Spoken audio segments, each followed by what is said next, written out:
Hello YouTubers, Alaska Prepper here. Well, ladies and gentlemen, today we have a jam-packed video. I'm on my way to the bunker and I'm on my way to the big tent to get some stuff to bring in the house because we're going to do a review of 3 different things today. But I figure since I'm walking to the bunker anyways, we might as well stop and take a look and see how the ladies are doing. And here's Karma. I know you guys haven't seen Karma for a little bit, but she's here. Lulu is somewhere probably under the chicken coop or something. And you know what? I just realized that I forgot to turn on the light in here this morning. So let's go on in here. You can see the ladies, they're all up there in their roost. Let's go ahead and turn on the light manually. I usually have a remote start that turns these on, but there's Poppy, all right? And there's Big Red on that little window there. And as you can see, I'm going to have a pretty good amount of cleanup to do this year once the snow melts. We have some eggs down there, I know for sure, because she is steadfast laying on them. And it looks like they'll probably need some food later on today. This year is... Yes, Big Red, I know. What I think I'm going to do this year is I'm going to strip this off and probably just paint all of these walls gray with that paint right there, which is water resistant. See how that works out. There's little Lulu right there causing trouble. Look at how big she's getting. You probably can't tell how big she's getting just from that, but she's very happy. She gets to come out here and play a lot. She loves the outside, and she won't let me get her in the screen. There she goes. Come on, Lulu.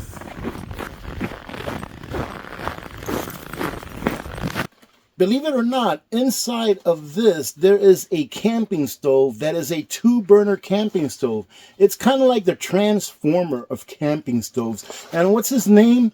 BRS something. But I'll go over the specs of it later on during the video because we're going to be cooking something up that we're overdue to be cooking. In addition to that, ladies and gentlemen, for those that are always saying, but hey P, isn't it dangerous to be using gas camping stoves inside your home? Well, guess what? Now you can check and see what the exact amount of ppms, parts per million, of CO2 is in any space you want with this. This is called a Topaz. Let's see, I had it upside down.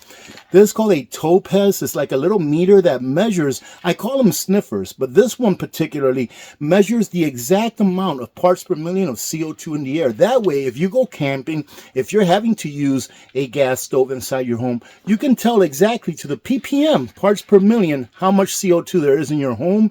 And instead of having one of those automatic ones that just goes off when the parts per million is too high, this one actually tells you how much is in the air. But what I like about this the most is you can take it anywhere, and we're going to check this out as well. The next thing we're going to check out is something that we're well past overdue checking out on this year. And by the way, ladies and gentlemen, as I'm walking out, I see my little OUPES 600, what I like to call the Mighty Mouse, sitting out here on the ledge of my deck.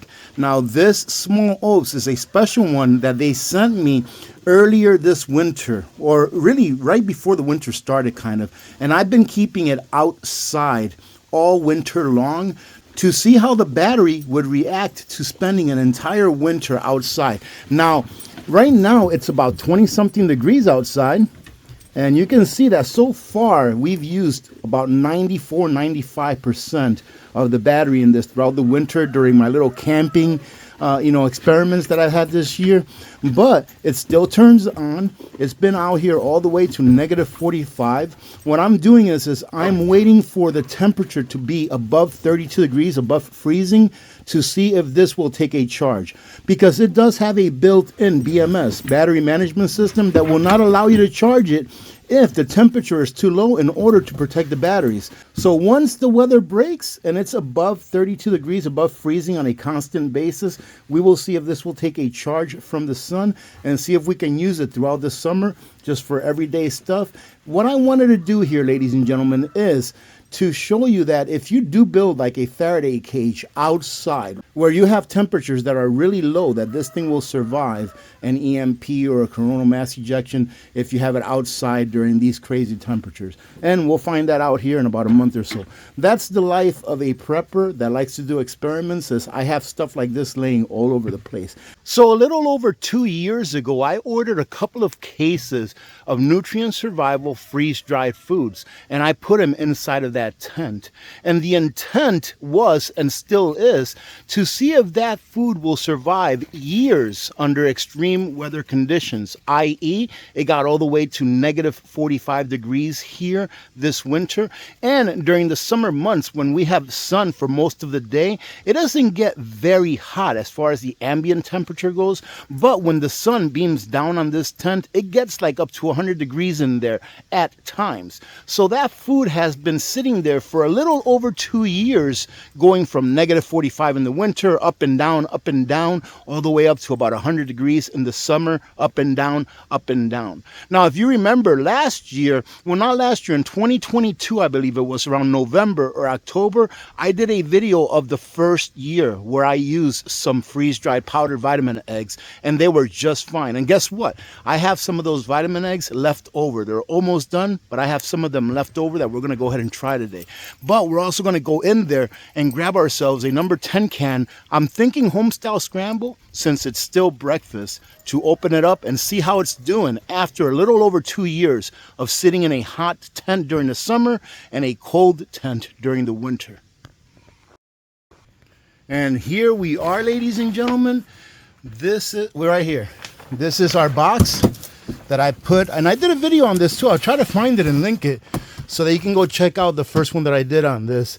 And this has been sitting here, this box, for about a little over 2 years now. And you can tell that this box is pretty old because it still has the tape that Nutrient Survival used to use to close his boxes before they shipped them out. And a whole bunch of preppers were like, hey, can you please stop putting Nutrient on the boxes so people don't know that I'm getting food sent to me? And they stopped putting that on the boxes.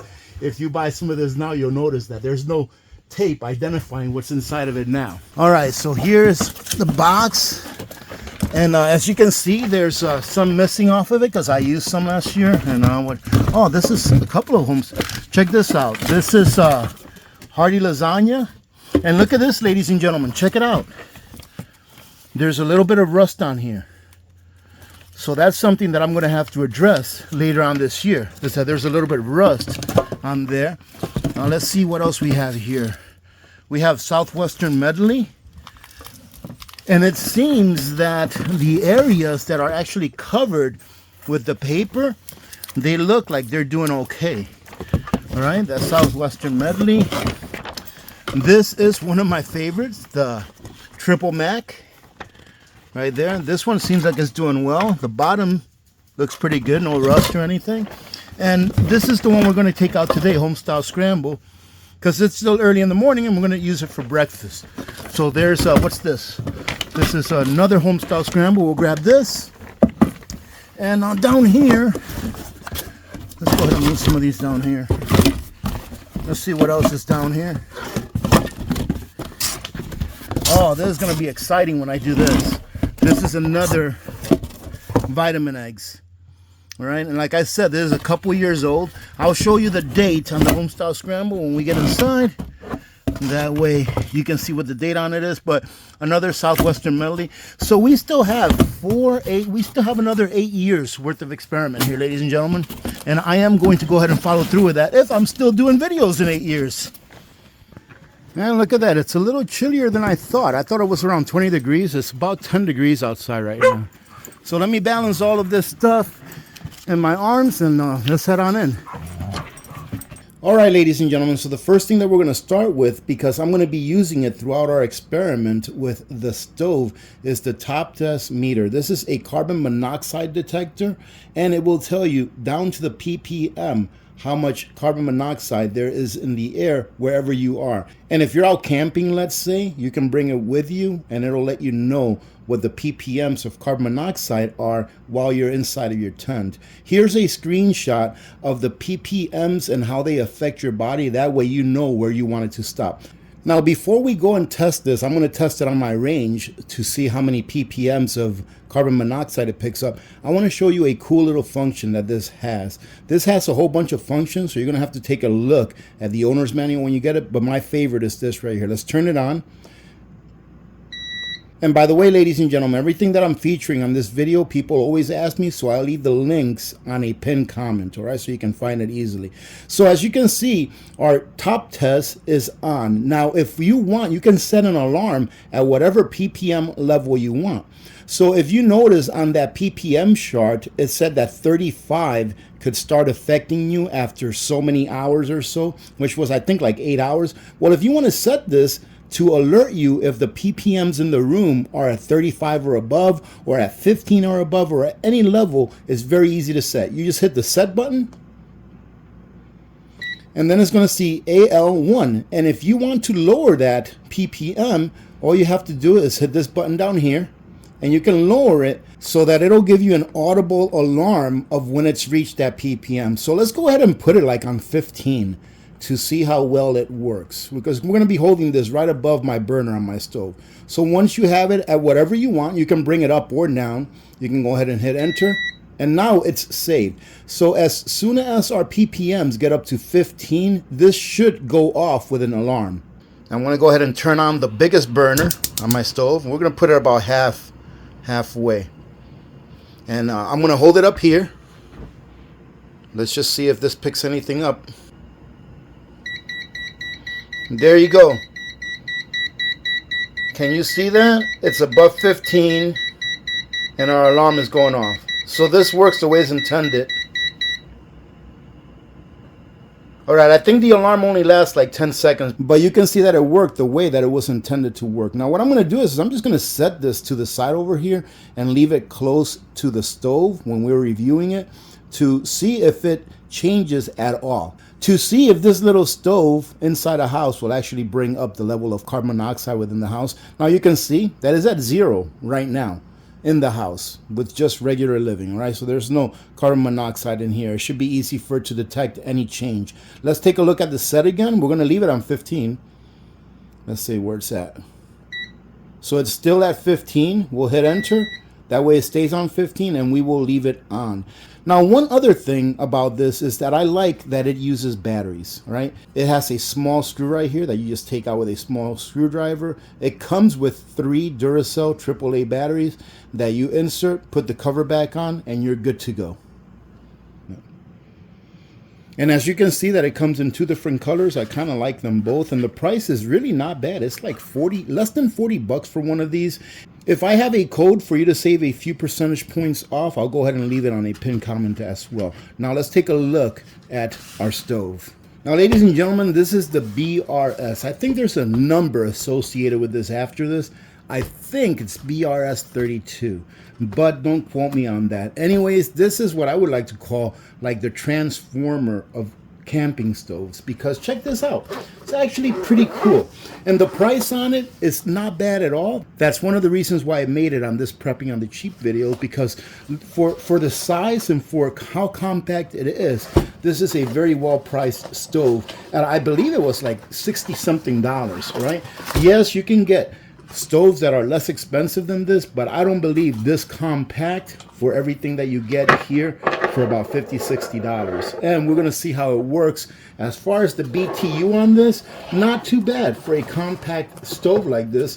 It has BTU rating of I believe it's about 7,500 BTU per burner. And look at how compact that is. And you can see both burners there. We're going to go ahead and open it up and see what it looks like. Look at that. Is that cool or what? This looks like a complex stove, ladies and gentlemen, but it really isn't. It's pretty simple. I really like how easy it closes in on itself and comes back out. And in order to keep it from closing in like this, there's no buttons or nothing. All you have to do is pull out on these sidewalls. Is that cool or what? Look at that. Let's see what happens. And look at that. You can even change it for a bigger pot over here if you want or whatever. But there you go. This is how it sits. It's got a really nice long tube so that you can go ahead and connect your isopropyl butane, or I just call it butane, but I know it's isopropyl butane, and that's where you can connect it on. I'm not sure if you can use this with propane if you have an adapter, I'll have to take a look at that, and if we can, I'll be taking out this stove now and then throughout the summer when we do our little camping trips. But what we're going to do is we're going to go ahead and hook this up. We're going to do a boil test, see how long it will take to boil 1 cup of water, just so that we can do it quickly. And then I'm actually going to go ahead and cook breakfast on this today in order to rehydrate our home-style scramble from Nutrient Survival and cook up some powdered vitamin eggs from Nutrient Survival. People often ask me, how long will my freeze-dried foods from Nutrient Survival last after I open it? So I left this one open on purpose, and I've been using it throughout the last year after I reviewed this, after it being under the tent for a little bit over a year or so. And check this out. This wasn't in the fridge. This wasn't anywhere. This was just in my kitchen cupboard. And as you can see, it's almost all gone. Today, we're going to go ahead and make some of this, and I'm going to show you what it looks like after I've made it. There's absolutely nothing wrong with this. It doesn't have any kind of off smell. There's nothing wrong with it whatsoever. And I'm going to prove that to you today by using some and eating it, all right? Because this is still just as good, in my opinion, as the day that I opened it. But first, let's check out this stove before we turn it on and do our boil test. So far, just by looking at it, yes, I took the stove out of the box, but I haven't really taken a serious look at it. I'm doing that right now with you all. But so far, after looking at it, I really like this little stove, and I do think that the price for this is really good. If you're looking for something that's compact, that you can take with you anywhere, and also if you're looking for something that you can do some minor cooking in your house, if for some reason the utilities go out for a certain period of time. But one thing that I like about it already, that I didn't even read, but I already know what it is, just from looking at it, is you see this right here. I believe that this is a tube where the gas passes through it, and the flame heats this tube up, making it a lot more efficient. Also, you're able to use this outside in cold weather because as the gas passes through this, it gets heated up, making it more usable in cold environments. So I like that about this a lot. You can see that both burners have that. One thing that I do wish that it had is a piezo starter, and I see that neither burners have a starter that you can just press a button and give it a spark. Not that big of a deal. If you're going camping, more than likely you're going to bring matches with you and or a lighter. So we'll just have to use a lighter in order to start this up. This has a very good base, meaning that you're probably going to be able to put something nice and heavy on this and it's not going to give. As long as you have it on a flat surface, of course, that's kind of like level. But it has a good base throughout, which, you know what, ladies and gentlemen, I bet you that you can even do a little pressure cooking on this thing because it's very, very sturdy. And lastly, I like that it has a nice long tube for your fuel, and you have the adjuster for both burners right here where the fuel connects as well.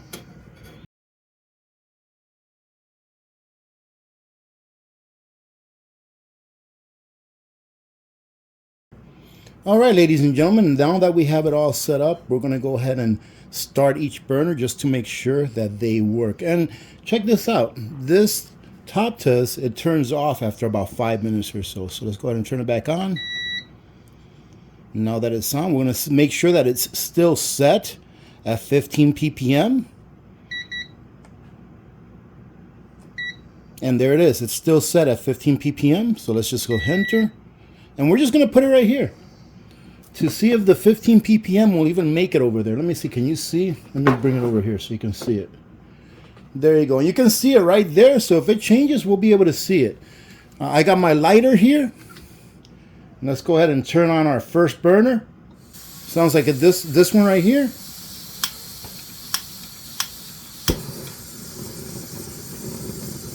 And there you go. And that's just barely on. Let's see how high this gets. I want to make sure that I don't get under my cabinets because this is a little bit under my cabinets. Let's go like this. Again, ladies and gentlemen, this is for experimental purposes. I don't recommend that you use this stuff indoors unless you have to, like for some kind of a crisis, but that's up to you, okay? Make sure you do your research. The last thing I want is for something to happen in your home that you can't control. And I do have fire extinguishers all over this house. Let's go ahead and put it on as high as we can get it.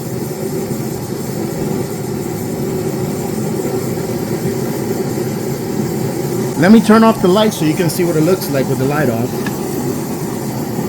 And that's a pretty nice flame. Let's see, I got the camera light on.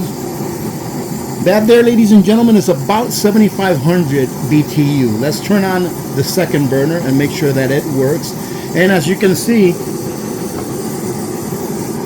this is still at 0. Let's see if it picks anything up over here.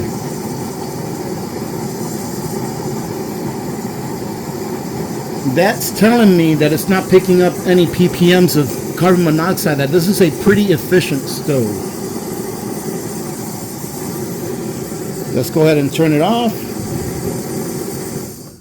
Let's go ahead and turn on our other one.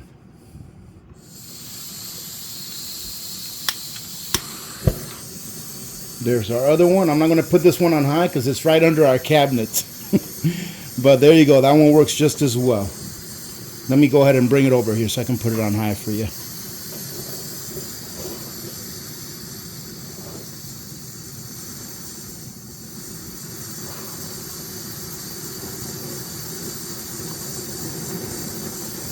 And this one's up there just as well.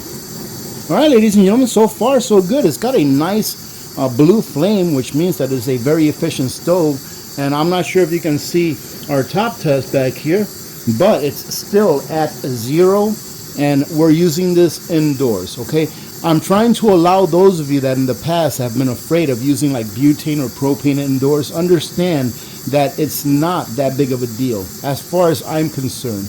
You have to understand that there's a whole bunch of households in the US that use gas stoves or gas ranges inside their home, and there's never been a problem. Before we do our boil test, let's go ahead and open up this Nutrient Survival Homestyle Scramble, which is awesome, by the way. And I'll show you the date right here. This is the best buy date, which is August 30th of 2046. And this is good for 25 years, or it's rated for 25 years of shelf life. And we're going to open this up, see what it looks like after 2 years of sitting outside. And then we're going to heat up some water to go ahead and try this out and see what it tastes like. Now, ladies and gentlemen, really quick, let me go ahead and plug Nutrient Survival. This is why Nutrient Survival, in my opinion, or this is one of the reasons. There's 3 reasons why it's the best freeze-dried food in the market. Take a look at all of the nutrients that you get with this food and compare it to any other type of freeze-dried or long-term food storage that there is out there. That's number 1. Number 2, this actually tastes good. If you have to feed this to your kids, they're actually going to like it, and you're going to get some more because they actually like it. They want to eat it. And number 3, the people that stand behind this product are good Americans that love this country, that are actually really good people, and I'm very happy and proud to call them my friends. So now let's go ahead and open this up and see what it looks like after a little more than 2 years, because I'm pretty sure that the instructions for putting this away would be best suited in a temperature controlled area, of course, and also in an area where there's no sun beaming down on the actual cans. And there you go, ladies and gentlemen. This looks the way it looked, I remember, the last time I've had it, which has been a while. But let me give it a sniff test. And what I can smell here is a kind of bland smell, but I can smell the peppers.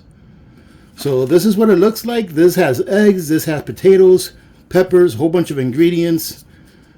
There you go. But their most important ingredients, of course, is going to be all the nutrients that you get. This is the pot that I'm going to be using. Now, this is going to affect how long it takes to boil that water. In a real life situation, I wouldn't recommend that you boil water in a heavy pot like this, because it actually takes time for the pot itself to get hot. But that's what we're going to use today. So we're only going to use 1 cup of water, because it only takes a half a cup of water per serving of the Homestyle Scramble. And we're going to be making 2 servings today. So we're going to be using 1 cup of water. But first, let's go ahead and start our stove.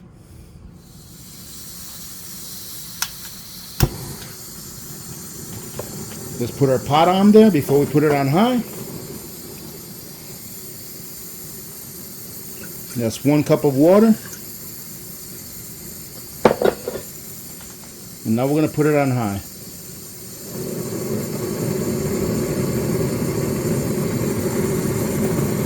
And And we'll go ahead and start the timer about 5 seconds ago and see how long it takes for it to come to a boil.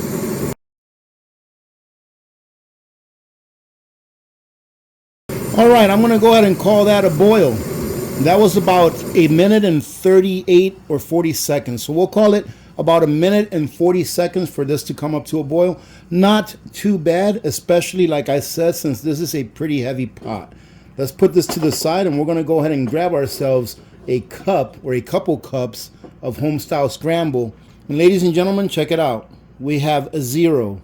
Okay, I recommend that those of you that don't like to operate gas appliances inside your home, get yourselves one of this. That way you don't have to operate gas appliances inside your home during regular times where the electricity is running through the wires. But if in any case you ever have to, you'll be comfortable in knowing that you are safe. Make sure that you don't grab the oxygen absorbers in there, because there's a couple of them. I already took one out and I see another one in there. See, there's another one right there. We probably still have about a little bit more to go. That should be about good right there.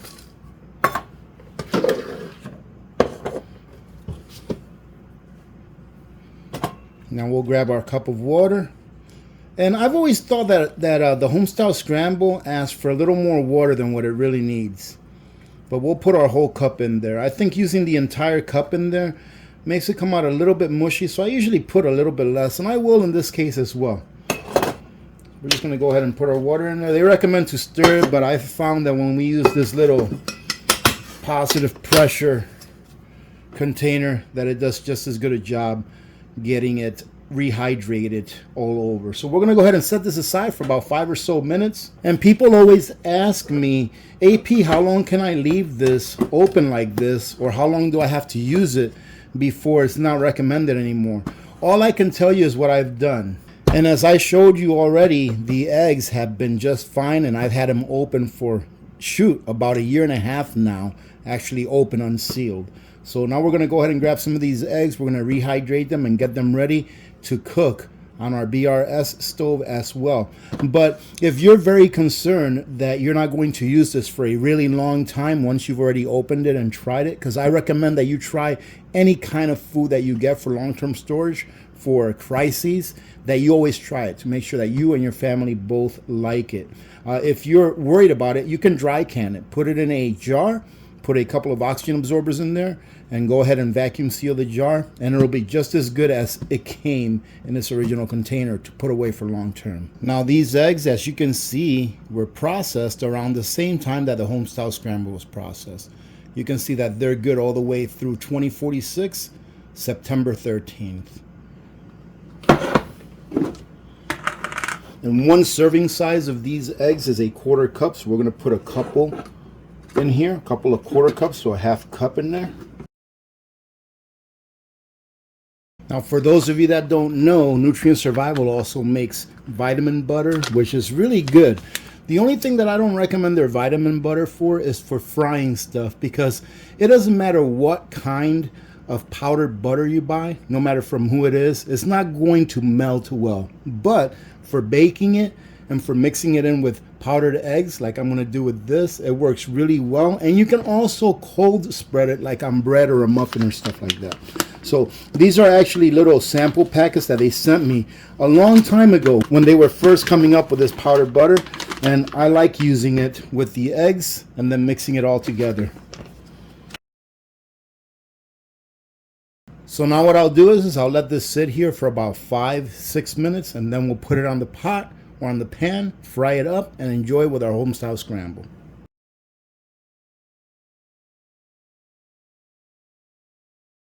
And for our fats, ladies and gentlemen, we're going to use a little bit of lard that we've had in our fridge for a little bit here.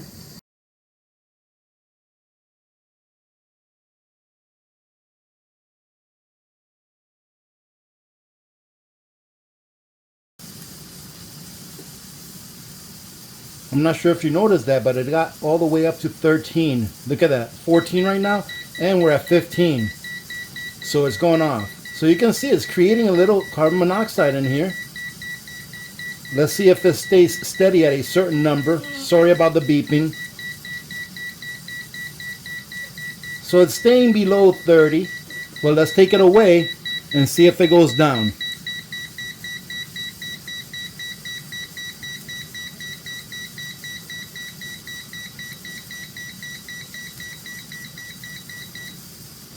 And there you go. It went back down under 15. I really like the way that that alarm works. So you see that this is sensitive enough for you to be able to operate it pretty much anywhere. I don't really like my eggs runny. My daughter likes to make them runny. They actually taste pretty good, but I rather have my eggs on the drier side than runny. Any moisture that comes to my eggs, I want it to be butter. After the fact, that is. I have to say that I'm very satisfied with this stove. Let's go ahead and turn the lights off and see how low we can get the flame on this. Because the lower that you can get it, the more range of things that you can cook, like rice. Because in order to cook rice, at least the way that I do it, I need to have a low flame for about 20 or 30 minutes of the cooking time of the rice. So you can see here, our eggs look pretty good. We'll go ahead and enjoy them with our home-style scramble. Let's test this stove out to see how low it'll get. And there you go. That was our operating temperature right there for most of the time that we were cooking our eggs. Now let's see how low we can get it. Well, that's high.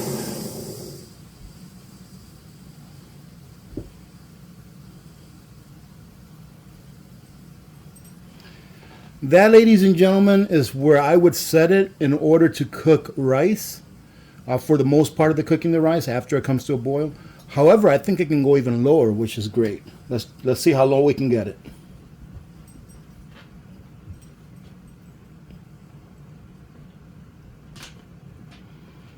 That's as low as I think we can get it without having it turn off. All right, let's go ahead and put all of this stuff away, and I'll give you my final thoughts on the top test and also on this stove. I really like this a lot. I think this is a very good thing to have in your preps. And really, if you do a lot of camping like I plan on doing, and my family and I plan on doing this summer, this is something that you can take with you everywhere. And imagine if you ever had to sleep in your car for whatever reason. You can grab this, set it at 15 ppm, or save it at 30 ppm as far as carbon monoxide in your vehicle, and this thing will go off if it's getting to those levels that you set it at. I think this is an awesome tool to have in your prep arsenal. Now, the BRS stove, ladies and gentlemen, I have to tell you that I really like this stove a lot. I think it's very nice that it's so compact. I like that it comes with a nice little case that you can carry it in wherever you go. I'm not sure, again, if you'll be able to use propane with it, but I will try it.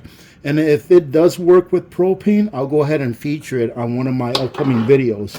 I really like the fact that it's so easy to put away. Look at this. Usually when you get a stove that's not your garden variety stove, and you have to put it away like this, it's usually a pain in the butt to put it away. But look at the footprint of this little stove. This is the footprint of this stove, and as far as I'm concerned, just with the little bit of time that I've spent today using it to cook my eggs and heat up some water, this 2-burner stove here would be able to cook a regular meal at home. I would even venture to guess that you would be able to do some pressure canning with this if you were using the bigger butane canister, the 1-pounder, instead of the garden variety 8.1 ounce canister. Let's see what this one is. Actually, this one is 7.76 ounces. So if you were using the 1-pounder, I'm pretty sure that you'd be able to get some pressure canning out of it, but that's not what I would use this for. I would use it for going camping, and I would use it as a backup to my home stove, just like the Jetboil Genesis, or just like the Coleman Fold and Go. That's what I would use this for, as a backup for my home stove in case something happened where I lost my utilities. But first and foremost, awesome little camping stove is what this would make, in my opinion.